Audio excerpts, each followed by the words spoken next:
especialista en litigios laborales, además también en seguridad social. Estudió en la Sorbona, donde estudió el doctor José Francisco Peña Gómez. Buenos días, Julián Cerulle. Muchas gracias. ¿Cómo están ustedes? Muy bien. Placer de verlo. Gracias Bien. a Dios. Y mejor ahora que lo tenemos aquí en contacto, virtualmente hablando. Será un honor, es un honor para mí compartir con ustedes y a través de la persona de ustedes con todos los ciudadanos que puedan vernos. Yo creo que es un buen tema de inicio, Julián, a propósito de ser experto en derecho laboral. La situación que se presenta, casos no muy frecuentes, tener una pandemia que esté azotando el mundo, y la República Dominicana pues ha estado también sufriendo los embates de este virus, y un sector que ha sufrido bastante, como otros, el aspecto económico, muchas empresas que en las diferentes fases que se han implementado han ido paulatinamente abriendo sus puertas, pero hay un gran mercado laboral que está en estos momentos sin espacio. Se habla del derecho que tienen los empleadores de desahuciar, de cancelar empleado en tiempo de pandemia, en tiempo de crisis. Háblenos un poquito en cuanto al derecho que tienen ambos, tanto el trabajador como el empleador. Mira, lo que la pandemia provoca en un momento determinado es la suspensión de los efectos del contrato por una fuerza mayor que escapa al control tanto del empresario como de los trabajadores. ¿Por qué no decir escapa también al control y decisiones del gobierno nacional de cualquier país del mundo? ¿Qué significa la suspensión de los efectos? Que el trabajador deja de laborar y por tanto el empleador no está obligado a pagarle. Por eso es que surge la política del gobierno de provocar e entregarle en primer lugar 8.500 pesos, me parece, a los trabajadores en una primera fase. Cuando llega el trabajador y es de nuevo repuesto en su trabajo, ese dinero que sigue dando el gobierno se ve como un aporte, y la obligación del empleador es pagarle la parte completiva. Ahora bien, durante la suspensión de los efectos del contrato, de acuerdo a la naturaleza del momento del trabajo que se realiza, es decir, si está una mujer en estado de embarazo, ahí no procede el desahucio. Si una persona es dirigente sindical y está protegido por el fuero sindical, si no se dan los pasos ante una falta grave ante el Ministerio de Trabajo, la Corte de Trabajo, ahí tampoco procede el desahucio. Pero en cualquier otro momento el desahucio está latente, porque puede dar lugar a lo que sea la solicitud de proceder a desahuciar a los trabajadores para reducir el personal. Ahora mismo hay muchas empresas que están llamadas y están haciendo la reducción del personal, dando lugar a la liquidación de cada trabajador que es retirado. ¿Por qué? Porque el costo de producción no le permite. No solo una industria, puede ser también una oficina de abogados como la nuestra, puede ser en una tienda. Es decir, este momento es un momento difícil en la humanidad.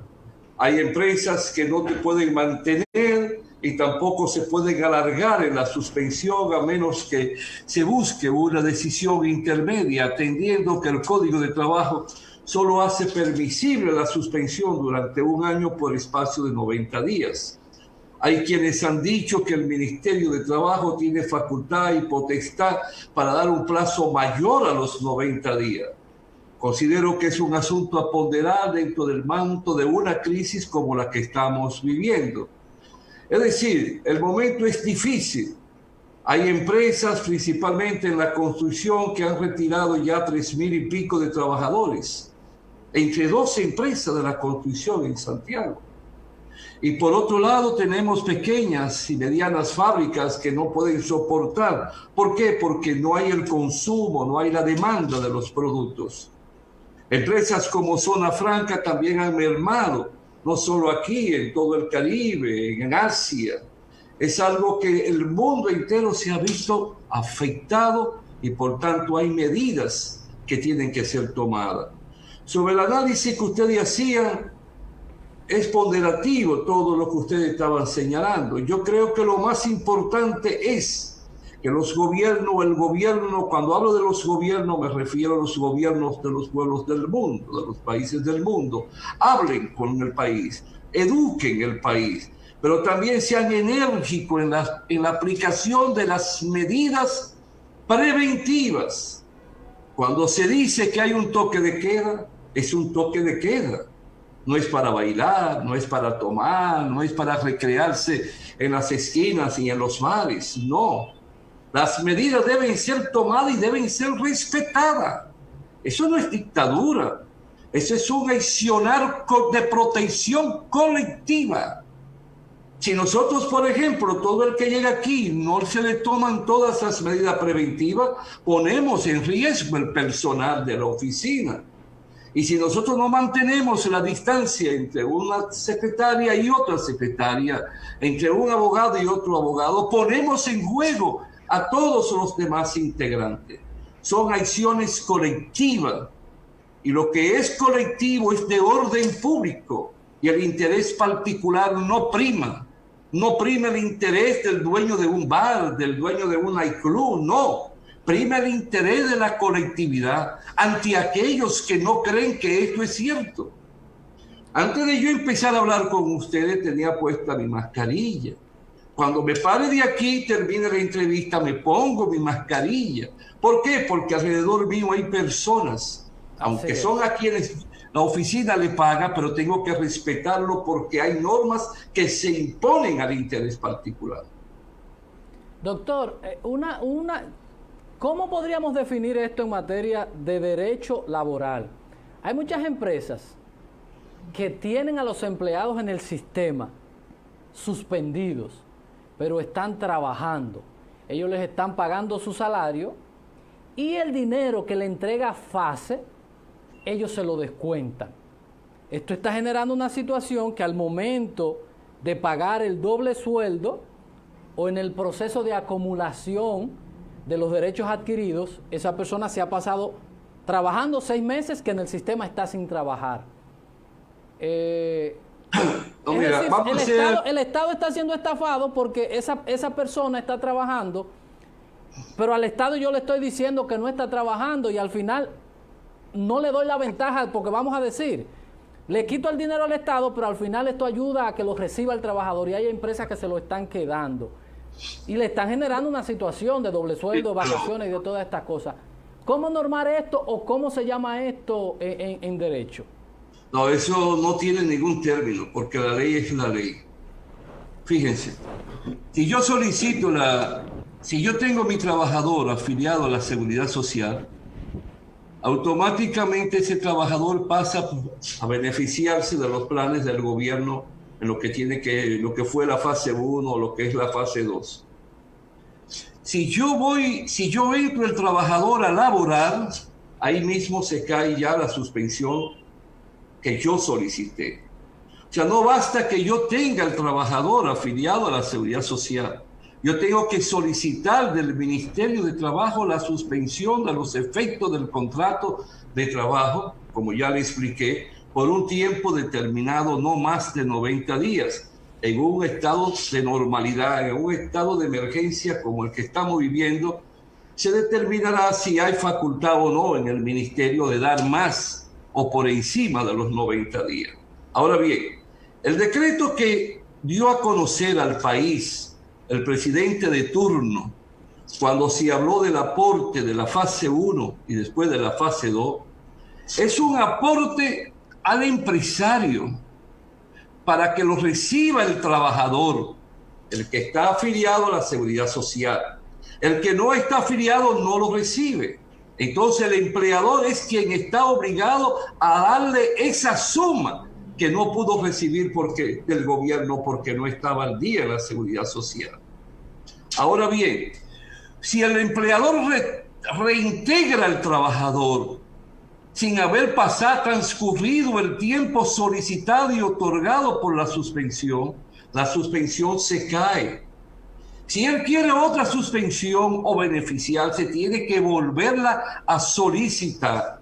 Ahora bien, si reintegra al trabajador y el gobierno está dando en una fase, vamos a suponer, los 8.500 pesos, y el trabajador gana el salario mínimo de 17,000 y pico de pesos, el Estado sigue dándole el dinero al trabajador y el empleador lo único que tiene que hacer es cubrir la parte completiva hasta los 17,000 y pico de pesos. El empleador no está descontando, el empleador está agregando, porque el aporte de una forma u otra es tanto al trabajador como también para beneficiar en amortiguar el coste de producción de una empresa. He estado escuchando informaciones y decires diferentes. Eso es crear una confusión innecesaria.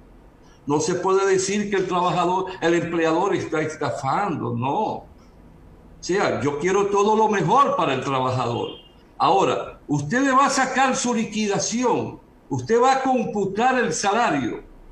Ahora mismo ya nosotros hemos observado que hay una disyuntiva entre el reglamento que sirve para poder poner en vigencia el Código de Trabajo y la literatura de uno de los artículos del Código de Trabajo. Si yo me limito al artículo del Código de Trabajo, debo de sumar todos los meses, o sea, todo lo que gané durante los últimos 12 meses.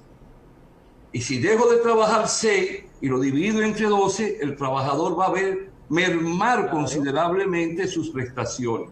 Pero en el reglamento se da a conocer otro formato, y como el reglamento es el que sirve de modus para poner en movimiento y regular todo lo del código, aquí toma primacía la literatura del reglamento, aunque no sea la ley, pero es la ley que dice que va a haber un reglamento que va a normar toda la conducta y el accionar del código. Ahí se dice que se suma entre el tiempo trabajado en el año. Es decir, que el trabajador ahí está protegido y no recibir menos, sino lo que justa y equitativamente debe recibir. Y considerando, Julián, lo que señalaba Edison, de que empleados estén laborando en estos momentos, pero estén siendo de parte del programa FASE a la hora del salario número 13 en diciembre, ahí entonces el empleador va a salir favorecido, porque si no está reportado va a recibir en diciembre lo que le corresponde a los meses trabajados. Ese es un debate que se abriría en los tribunales. Esa interrogante de ustedes, mira, no la habían presentado, pero yo le voy a dar mi humilde opinión. Si partimos de lo mismo que yo señalé, el móvil y la razón de ser del dinero que aporta el Estado, que no es solo para ayudar al trabajador, sino para amortiguar al empleador, también se debe ver que el trabajador está recibiendo su sueldo completo, si está laborando. Al recibir su sueldo completo, entonces para su liquidación o para el cálculo del salario de Navidad, como del cálculo en la participación de los beneficios, como para el cálculo de toda liquidación para prestaciones laborales, deben sumarse las dos partidas. Ese es un alegato que nosotros tendríamos que hacer en los tribunales si se nos presentan en los casos y el empleador quiere ajustarse de una forma. Ahí sí existiría el oportunismo por parte del empleador, el no querer sumarlo, porque el móvil del dinero del Estado, no voy a decir del gobierno, no del Estado, que está por encima, que es lo que rige todo y lo que tiene que ver con todas las instituciones públicas y privadas, es darle soporte al empleador como al trabajador.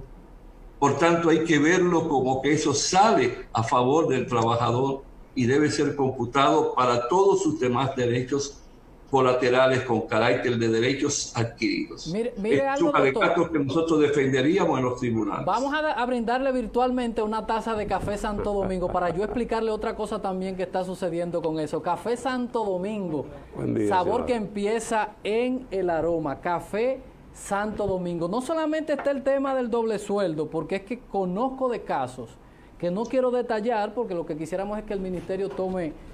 Hay personal que está suspendido, está sin seguro, está prácticamente fuera del sistema de protección de seguridad social. Entonces, tú me tienes en el sistema excluido, pero me tienes trabajando y hay un tema de riesgo laboral, pero también mi seguro de salud está inhabilitado porque en el sistema mi empleador me tiene que yo no estoy laborando. Entonces me tiene sin la protección del riesgo laboral, me tiene sin la protección del seguro familiar de salud y más lo que decíamos con relación al doble sueldo. Esa parte, ¿cómo le damos seguimiento? Hay una sentencia de la Suprema Corte de Justicia que guarda relación con ese tema. El Tribunal de Primer Grado condenó al empleador. El Tribunal de Segundo Grado, o sea, una Corte de Trabajo, ratificó la sentencia. Pero la Suprema llegó a la conclusión que si está la suspensión del contrato, el problema está en que el Consejo Nacional de la Seguridad Social no ha normado nada sobre el particular. Entonces la Suprema consideró que no era culpa del empleador, sino la carencia de una normativa para regular la situación de los casos cuando el trabajador está bajo los efectos de una suspensión. Es una situación, es un hecho que nosotros llamamos la atención, que tal como lo establece la Suprema, a nadie se le puede pedir lo que no está indicado y que es imposible porque no está regido, no está normado por ninguna resolución del Consejo de la Nacional de la Seguridad Social.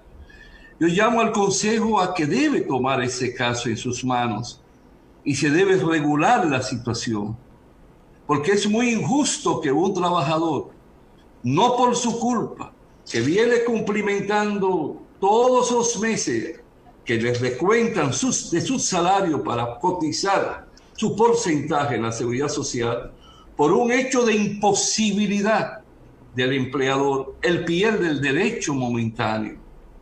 Entonces, eso es injusto y eso es contradictorio a los derechos connaturales del trabajador y de la trabajadora y por tanto de su familia.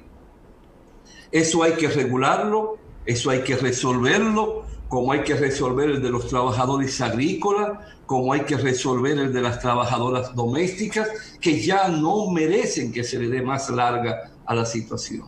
Doctor, permítanos hacer una pequeña pausa comercial, ver unos consejos de nuestros patrocinadores para continuar este conversatorio. Sí, pero ustedes cometieron un desliz. ¿Qué será? Porque el café virtual no tenían que brindármelo ustedes, tenían que brindármelo la joven.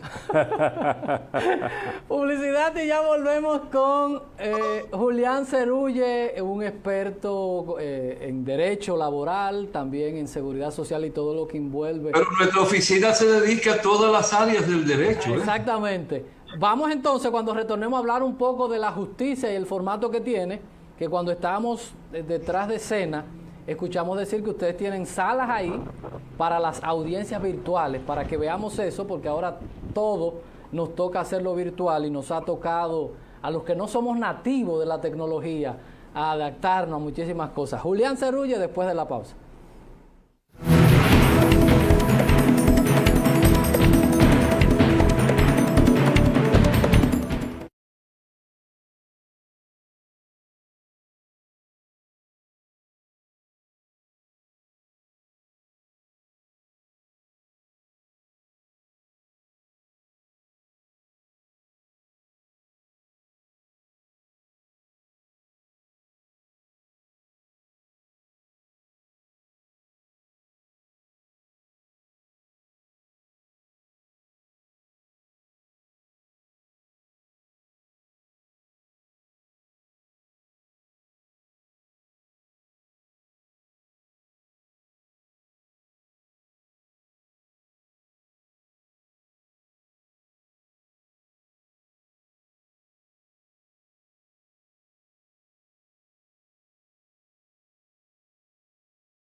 Julián Cerulle es nuestro invitado en el café de Diario 55.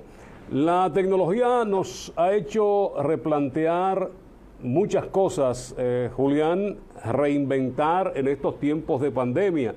Yo recuerdo la discusión cuando comenzaron los libros en la venta a través de estos mecanismos que tenemos. Comenzaron los libros virtuales. Asimismo, han tenido ustedes que adaptarse a un nuevo sistema. Hay muchos que prefieren el libro físicamente, el olor del papel, el poder marcarlo y ponerlos en una biblioteca. Con esto de las audiencias virtuales, ¿hasta dónde han podido ustedes adaptarse? Si es lo mismo estar en el estrado, frente al defendido, frente al acusado. ¿Cómo sienten ustedes estos cambios, Julián? Fíjate, lo virtual es algo muy relativo en el ejercicio del derecho, lo que tiene que ver con el Poder Judicial. Tenemos que ubicarnos en la disciplina del derecho. Por ejemplo, en materia civil, materia comercial, materia administrativa, son parte más pasiva. Nada impide que virtualmente se conozcan las audiencias. El asunto podría entrar en lo laboral cuando tienen que conocerse testigos, pero eso también puede ser resuelto. Donde está la parte mayúscula, más compleja es en el área penal, cuando ya se van a entrar en los debates, se van a entrar en los interrogatorios directos a testigos, al acusado o acusados, donde está la presencia escénica, teatral del abogado o abogada. Ahí es donde hay que buscar un término medio. En lo demás, nosotros en nuestra oficina nos estamos sintiendo muy satisfechos. En primer lugar, me economiza tiempo, hora en los abogados. Es menos costoso tener que estar trasladándose, menos pérdida de tiempo porque hay horas prefijadas, hay programación definida. Entonces el abogado puede ir trabajando, ir rindiendo en la oficina. Por otro lado, el abogado, al estar en la parte virtual, puede tener otro abogado a su lado para que le vaya buscando en el internet o en la biblioteca datos doctrinarios, informaciones doctrinarias o informaciones de carácter jurisprudencial, que quiere decir sentencias que haya rendido la Suprema Corte de Justicia.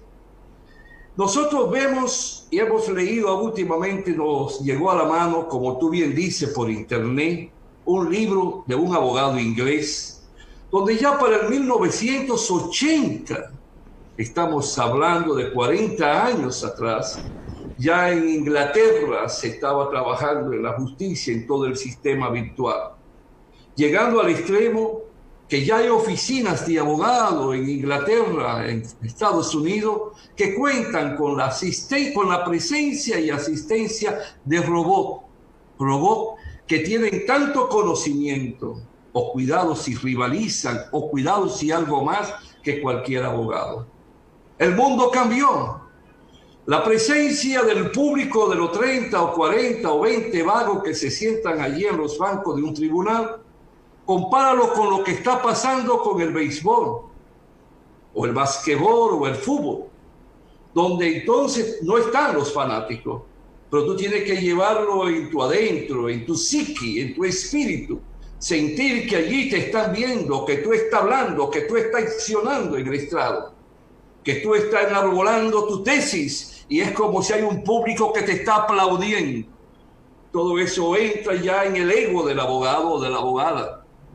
Podríamos vivirlo, debemos de vivirlo, porque a quien más tenemos que buscar llevarle al espíritu y a su conciencia es al juez, es a los representantes del Ministerio Público. Es decir, que hoy los libros, por ejemplo, yo no acostumbraba a leerlo de forma virtual, he estado últimamente adaptándome, pero me gusta, como tú decías, el libro, tenerlo en mis manos, es como pasarle la mano al libro, es como sentirlo, es como que va en mí, es hacer las anotaciones. y dando a conocer mis pareceres, mis pensamientos sobre lo que voy estudiando y analizando. Es como si fuera, te voy a confesar, es como si estuviese pasándole la mano, ya se pueden imaginar a quién. Es así mismo el libro para uno. Doctor, hay realidades porque, fruto de su trabajo, usted tiene los espacios para tener salas. Abogados que a veces tienen una oficina que prácticamente solo caben ellos. Y el mismo formato de pasar de lo digital. ¿Qué tan fácil o tan incómodo ha sido adecuarse? El derecho, que es algo tan apasionante, como decía usted, de usted sentir que está, como ustedes se meten hasta en un asunto y se emocionan y empiezan a hablar. La diferencia de esto, que es como un juego sin fanático, que sería algo más frío, más como menos emocionante. Todo es un proceso en la vida. Lo que tú no puedes detener son los cambios. Eso sí. Todo en la vida es inicial. Para mí todo esto es duro. Por ejemplo, el sábado antepasado, yo tuve que salir a Puerto Plata y tenía una entrevista con Luis Manuel Báez. Pues yo me llevé mi nietecito mayor de 13 años. ¿Por qué? Para que él me arreglara todo. Porque me he hecho en eso como si fuera un parásito, que tienen que hacérmelo todo.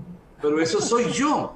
Pero, por ejemplo, yo cuento indiscutiblemente con una generación muy bonita de secretarias y abogados.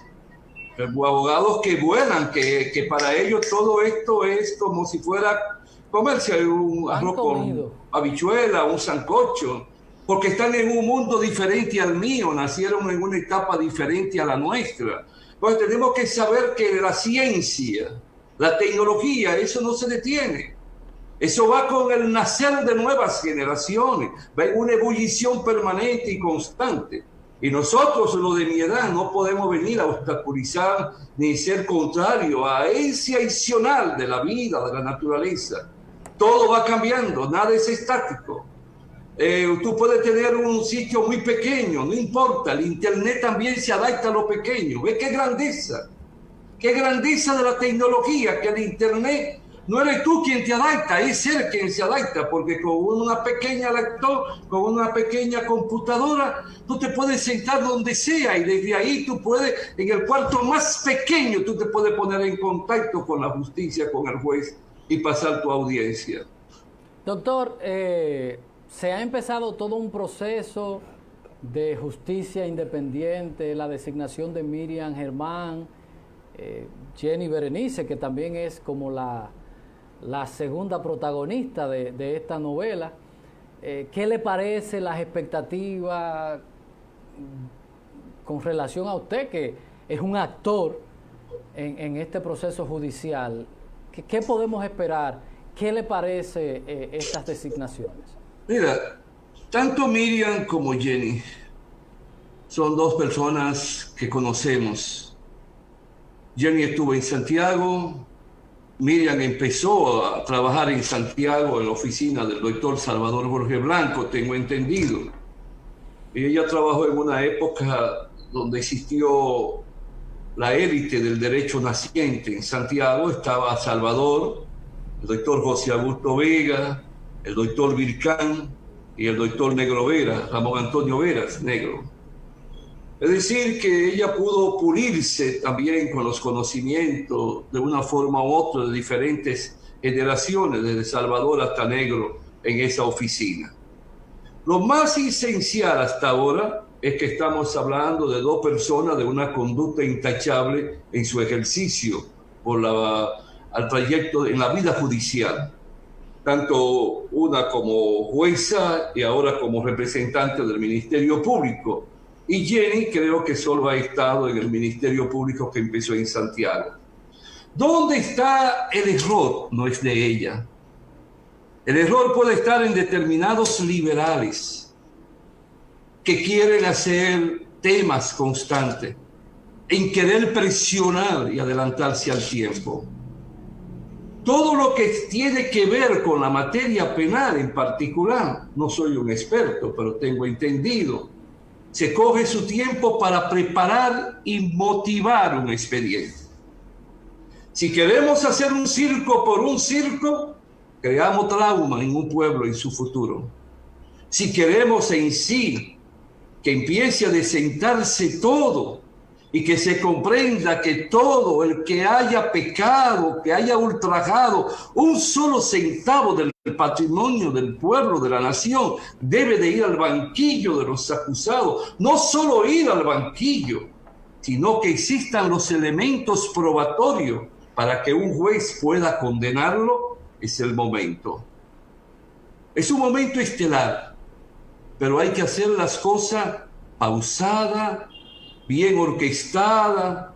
Es como saber esculpir una estatua. Eso es lo que hay que buscar.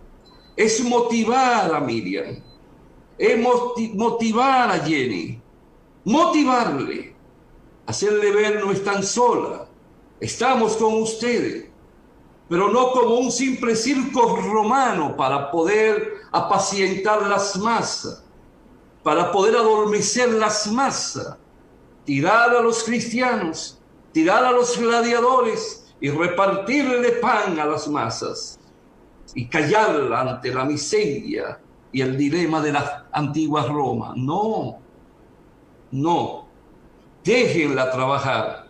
Todo aquel que hoy le corresponda ostentar una posición de Estado y considere que el que estuvo pecó, entonces se toma el tiempo para preparar su expediente con sus abogados y sus abogados puedan articularlo ante el Poder Judicial, en particular en su primera etapa por ante el Ministerio Público.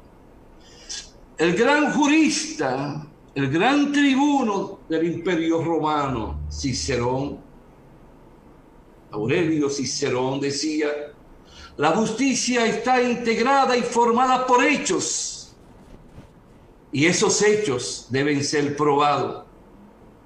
Él mató, sí, lo mató, lo asesinó vulgarmente, con un cuchillo. ¿Y dónde está el cuchillo? Es un hecho el asesinato, pero también el cuchillo es otro hecho. Si el cuchillo no está el medio probatorio con el cual se ejecutó el crimen. ¿Me explico? Vamos a hacer las cosas bien. A este gobierno no podemos empezar a criticarle, no podemos empezar a acorralarle. Tal vez no fue porque eché mi voto, pero hoy es nuestro gobierno y estamos en un momento difícil, en un momento de crisis. El mundo está en crisis. El momento no es para distraernos, el momento no es para acorralar a un gobierno.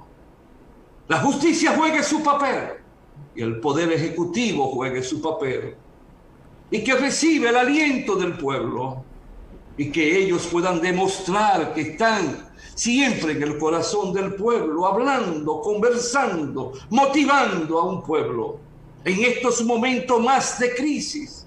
Un gobierno es como un padre, es como una madre para un pueblo. Tiene que saber hablarle. Muchos criticaban a Fidel, y en tiempos difíciles, ¿cuál era el recurso de Fidel? Hablar con su pueblo, dirigirse a su pueblo. ¿Cuál fue el secreto de Kennedy en Estados Unidos? Hablar con su pueblo, motivar los pueblos.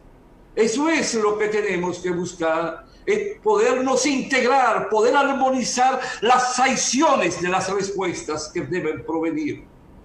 Eso no significa que no exista la crítica, como la que se empezó cuando yo entré a hablar con ustedes sobre lo que debe de hacer el Ministerio de Salud. Es hablar con un pueblo, es transmitirle, educarle, concientizarle. Porque todos no podemos darnos el lujo de perder un solo segundo en el andar del tiempo. Hoy más que nunca es una guerra contra el tiempo. Y ningún partido de oposición quiere que 4 años después haya más pobres que los que hay hoy. Por eso la oposición tiene que servir hasta de soporte, de motivador a un gobierno. Partido de oposición no es destruir, no es atacar por atacar. Es también cooperar, motivar, que se vea que hay un plan de nación. El país necesita conocer el plan de nación y hablarlo, cada ministerio, cada ministro hablar.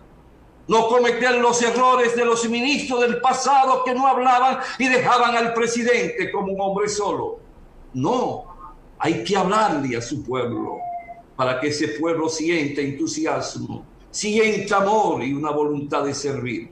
Doctor, permítanos hacer una pausa para entonces venir con la parte final. Julián Cerrulla, nuestro invitado de hoy. Con él volvemos a la parte final.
Julián Cerulles está conversando con nosotros en este café de Diario 55. Somos el canal de Todo Super TV. Julián. Pero antes que tú empieces, ¿tú vas mucho a los supermercados? Sí, con frecuencia hay que ir, porque siempre falta algo en la casa. Siempre falta algo. Y en estos tiempos más se consumen alimentos. Porque siempre te ven. Ah, porque usted también va mucho. No, mi esposa es la que me dijo. Ahora uno con la mascarilla es difícil distinguir la otra persona. Sí. Sí. Decía yo que con esto de la asunción de un nuevo gobierno y muchos escándalos que se están denunciando sin antes haber una auditoría, como que se vuelve repetitivo cuando entra una autoridad a decir, no encontré nada, esto es un desorden, esto es un desastre, muchas veces con una intención. Y lo que se sugiere en estos casos es que expertos, inclusive hasta podríamos decir auditores externos, sean los que realmente evalúen las condiciones en que se encuentran estas oficinas públicas, estas dependencias. ¿Cómo usted valora, cómo usted analiza todo lo que está ocurriendo en todo esto, viendo funcionarios que comienzan a denunciar y las cosas muchas veces hasta ahí se quedan, buscando sensacionalismo, buscando quizá ser portada o algo así? Mira, lo correcto es no hablar mucho. Hablar cuando se tenga todo el material en la mano. Lo correcto es que cuando se pruebe que alguien pecó, entonces porque existen las pruebas, existen las documentaciones, los hechos bien definidos. De lo contrario, estaríamos dando lugar que el corrupto de hoy es el santo de 4 años después. Si observamos históricamente, el de 4 años después, quien viene con el látigo en la mano, con el mismo látigo que lo sacaron a él. Ya el pueblo no quiere ver eso. Ya el pueblo quiere ver hechos concretos. El pueblo quiere ver que cuando un funcionario peque, el presidente de la República haga, no lo mismo, pero algo parecido a lo que hizo Juan Bosch. Desde que detectó el primer corrupto, quien solía comer y dormir en su casa, se dirigió a la nación con él y todo el gabinete sentado a su lado. Y ante el pueblo firmó el decreto destituyéndolo. Eso se llama el paredón moral. Y aquí tiene que retornar el paredón moral. Pero vamos a hacer las cosas no solo por lucir simpático. Vamos a poner al Poder Judicial a jugar su papel. Que cada miembro, desde el Ministerio Público y al juez que le corresponda, actúen con toda la conciencia, la dignidad y la responsabilidad. No hacemos nada con gritar si no le hablamos al pueblo. Ya es hora de que cada ministro se dirigiera a la nación, porque el ministro es el presidente de su ministerio. Tiene su propia independencia, su autonomía, su propio presupuesto. Es quien está llamado a guiar y dirigir. El presidente es que lo que hace es observar el comportamiento, el accionar del ministro. Entonces, ese ministro tiene que hablarle ya al pueblo de cuál es el plan en turismo, de cuál es el accionar en el Ministerio de Obras Públicas, ponerle y decirle al pueblo todo lo que va a hacer de aquí a 12 meses, de aquí a 24 meses, lo que va a hacer en 4 años. Y eso es lo que tiene que compartir con su pueblo. Lo otro, que sea los organismos correspondientes, las auditorías correspondientes y todo lo que se detecte, los abogados, el consultor jurídico de ese ministerio, entonces darle el accionar, ponerlo en movimiento para que llegue al Ministerio Público con toda la prueba y documentación necesaria. No que se caiga, no que mañana sea un simple decir, no, con eso demoralizamos a los pueblos y van a decir son todos iguales. No, si queremos dar el salto es un momento preciso, pero ajustado a los procedimientos, ajustado a los principios legales y la voluntad determinante y la fe de hacer y dar lugar a la accionar. Así es que yo veo todo. Don Julián, un mensaje final a Santiago, al país, al mundo que le escucha. Usted está dentro de uno de los principales, o es uno de los principales líderes de este país, porque la gente cree que el liderazgo simplemente es estar en un partido o en una posición política. Usted es una de las figuras sociales y políticas más importantes de este país, y qué decir de Santiago, y por eso quisiéramos en 30 segundos que usted le diera un mensaje a la sociedad dominicana, tanto la que está en el país como la que está en el exterior, que se conecta con nosotros a través de las plataformas digitales, como una autoridad de este país, no porque tenga un cargo, sino por el respeto y el cariño que muchísimos le tenemos a usted. Muchas gracias, y gracias a todos ustedes por invitarnos. Fíjense, nuestro pueblo de 48.400 kilómetros cuadrados, de aproximadamente unos 10 millones de habitantes, somos parte de una isla y somos parte del tercer mundo.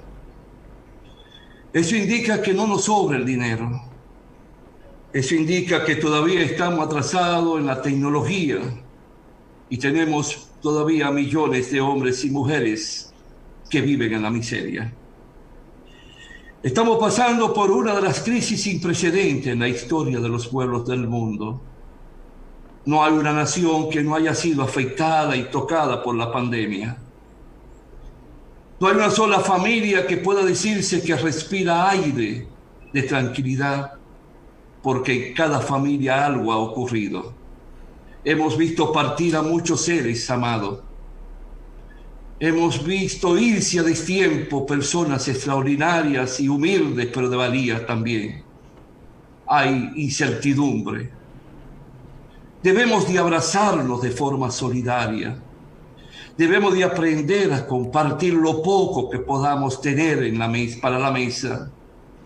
Debemos volver al sentido de lo que es ser vecino, de lo que es ser compañero, de lo que es ser un aliado en la buena y en la mala. Esto no va a terminar por ahora. Estamos en espera de las vacunas que ya han entrado en una competencia desleal en el mercado internacional por quererse expropiar uno más que otro. Es el momento de ser solidario y el gobierno recibir el apoyo del pueblo y el pueblo también recibir el apoyo del gobierno. No es un momento para discursos estériles, es un momento para alimentar el positivismo, para alimentar la alianza y el amor solidario. Llegarán los tiempos donde surgirán los debates. Eduquemos a un pueblo, hablemosle a un pueblo y concienticemos a un pueblo por encima de todo. Saldremos de esto, pero busquemos salir con la frente en alto, el espíritu y el corazón decidido a seguir luchando por la transformación y la grandeza de esta pequeña república y por los pueblos del mundo, porque no podemos ser egoístas. Puse el ejemplo el día pasado de Cuba, cómo ese pueblo ha podido dar ejemplo en la pandemia, siendo mucho más pobre que nosotros en los recursos que se utilizan. Y cuando llegó Laura, ya días antes los vecinos, pobrecitos, se ayudaban a trasladar las neveras, hasta trasladar la estufa entre ellos mismos y llevar a almacenes y a locales especializados para resguardar los bienes sin el temor que fueran a ser robados. Vamos a unirnos y abrazarnos. Necesitamos la alianza por unos días más para bien de la nación. Doctor, muchísimas gracias. Gracias al doctor Ángel Julián Cerulle y Ramia. Como decíamos, una persona respetada en el país por los dominicanos, por su comportamiento, una gente que sí puede decir que pasó por el lodo, por la arena política, y se ha demostrado que se puede ser político, se puede ser serio, se puede ser decente y se puede tener compromiso. Por eso nuestra admiración y nuestro respeto siempre para Ángel Julián Cerulle Ramia. A ustedes las gracias, también al doctor Cerulle por haber estado con nosotros en nombre de Fran Rodríguez, Edison Meléndez y todo el equipo, ese gran equipazo que trabaja detrás de cámara para que ustedes reciban el mejor de los programas de Panel de la República Dominicana, Diario 55. Feliz resto del día. Lo están haciendo muy bien, Edison. ¿Cómo? Muy bien.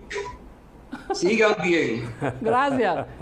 Nosotros complacidos y mañana a las 7 nos encontramos otra vez. Bye bye. Feliz resto del día. Un abrazo, Cerulle. Gracias.